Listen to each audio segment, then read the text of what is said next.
கர்த்தருடைய நாமம் பரிசுத்தப்படுவதாக. கர்த்தருடைய நாமம் மகிமைப்படுவதாக. சேனைகளின் கர்த்தர் பரிசுத்தர். ஆமென். இஸ்ரவேலின் தேவன் நம்மை ஆசீர்வதிக்கிறவர். ஹல்லேலூயா. நம் மனுகுலத்திற்கு ஒரே ஒரு தேவனாயிருக்கிற கர்த்தராகிய இயேசு கிறிஸ்து உங்கள் குடும்பத்திற்கு வந்து உங்கள் வியாதிகளையும் போராட்டங்களையும் நீக்கி சமாதானத்தையும் சந்தோஷத்தையும் கர்த்தருடைய நாமத்தில் தருவாராக என்று நான் வாழ்த்தி உங்களை ஆஸ்வதிக்கிறேன். ஹல்லேலூயா. பாருங்க, கடைசி நாட்களில் ரொம்ப மோசமான மனுஷங்க எழும்புவாங்கன்னு கடந்த சில நாட்களாக நான் உங்களோடு கூட பேசிக் கொண்டிருக்கிறேன். அதுல நிறைய விஷயங்களை பேசிட்டேன். இன்னைக்கு நான் 18வது விஷயத்த பேசுறேன். கர்த்தருடைய நாமம் மகிமைப்படட்டும். ஆமென். ஆனா இன்னைக்கு நான் ஒரு சாஃப்ட் கேரக்டரா மாறி பேசலாம்னு நான் விரும்புறேன். வாசிங்க, ஸ்தோத்திரம். 2 தீமோத்தி 3ஆம் அதிகாரம் அதிலே 4வது வசனம். துரோகிகளாயும் துணிகரம் உள்ளவர்களாயும் இருமாப்புள்ளவர்களாயும் தேவ பிரியராயிராமல் சுகபோக பிரியராயும். ஹல்லேலூயா. கடைசி நாட்கள்ல கடவுள் நம்மை பார்த்து கொண்டிருக்கிறார் என்று பயப்படாமல் தேவ பிரியராயிராமல் சுகபோக பிரியராயிருப்பார்கள். அப்படிப்பட்டவர்கள் இந்த கடைசி நாட்கள் எழும்புவார்கள். தேவ பிரியர்னா என்ன தெரியுமா? கர்த்தர் நம்மை பார்த்து கொண்டிருக்கிறார். நாம் ஜெபிக்க வேண்டும், வேதத்தை வாசிக்க வேண்டும். கணவனுக்கும் மனைவியும் கடவுளுக்கு பயந்து பிள்ளைகளை நேர்த்தியாய் வளர்க்க வேணும். கெட்ட வார்த்தை பேசக்கூடாது, தவறான காரியங்கள் நடக்கக்கூடாது. ஐயோ, கடவுள் பார்க்கிறாரு, நம்ம வீட்டில் இருக்கிறாருன்றது தேவ பிரியர். சுகபோக பிரியர் யார் தெரியுமா? என்னை யார் பார்க்கிறா? என்னை யாரும் பார்க்கல, நான் இஷ்டம் போல வாழுவேன். தேவ பிள்ளைகளே,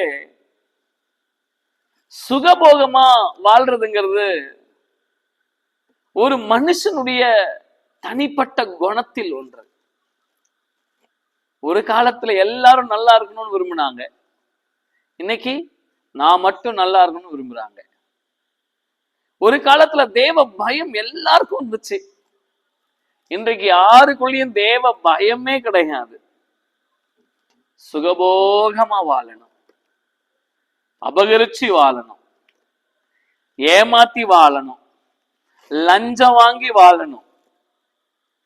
கர்த்தருடைய நாமம் மகிமைப்படட்டும். பைபிள்ல சகேயு என்கிற ஒரு டாக்ஸ் கலெக்டர் இருந்தார். அவன் வரி வசூலிக்கிறவனா இருந்தான். அவன் குள்ளனா இருந்தான். அவன் ரொம்ப பவர்ஃபுல் மேன் அந்த ஊர்ல. அவனுக்கு அதிகாரம் படைத்த இடம் அது. ஒரு நாள் அந்த பட்டணத்தின் வழியா இயேசு கிறிஸ்து போகிறார்.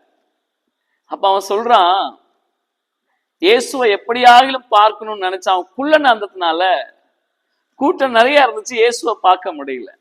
ஒரு காட்டத்தி மரத்து மேல ஏறி உட்கார்ந்தான், இயேசுவை பார்த்தான். அவனை இயேசு பார்த்தாரு. சகேயுவே வா, நான் உன் வீட்டுக்கு வரணும்னு சொன்னார்.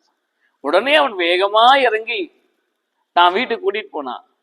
அங்க போன உடனே இயேசு கிறிஸ்து அவன் வீட்டுல உட்கார்ந்து சாப்பிட்டு சில விஷயங்களை பேச தொடங்கினார். அப்ப அவன் சொன்னான், ஆண்டவரே, நான் நிறைய பேர்கிட்ட ஏமாத்தி இரட்டத்தனையா வாங்கியிருக்கேன், நிறைய லஞ்சம் வாங்கியிருக்கேன், என்னை மன்னிச்சிருங்க, நான் வாங்கினதை எல்லாத்தையும் நான் திரும்ப கொடுக்கிறேன். பாருங்க, நிறைய பேருடைய சுபாவம் அது. அநியாயமாய் அபகரிக்கிறது, கடவுள் பார்க்கிறாருங்கிற பயமே இல்லாம அபகரிக்கிறது, கடவுளுடைய பயம் இல்லாமல் மற்றவர்களுக்கு தீங்கு செய்வது. வினையை விதைத்தவன் வினை அறுத்தாக வேண்டும்.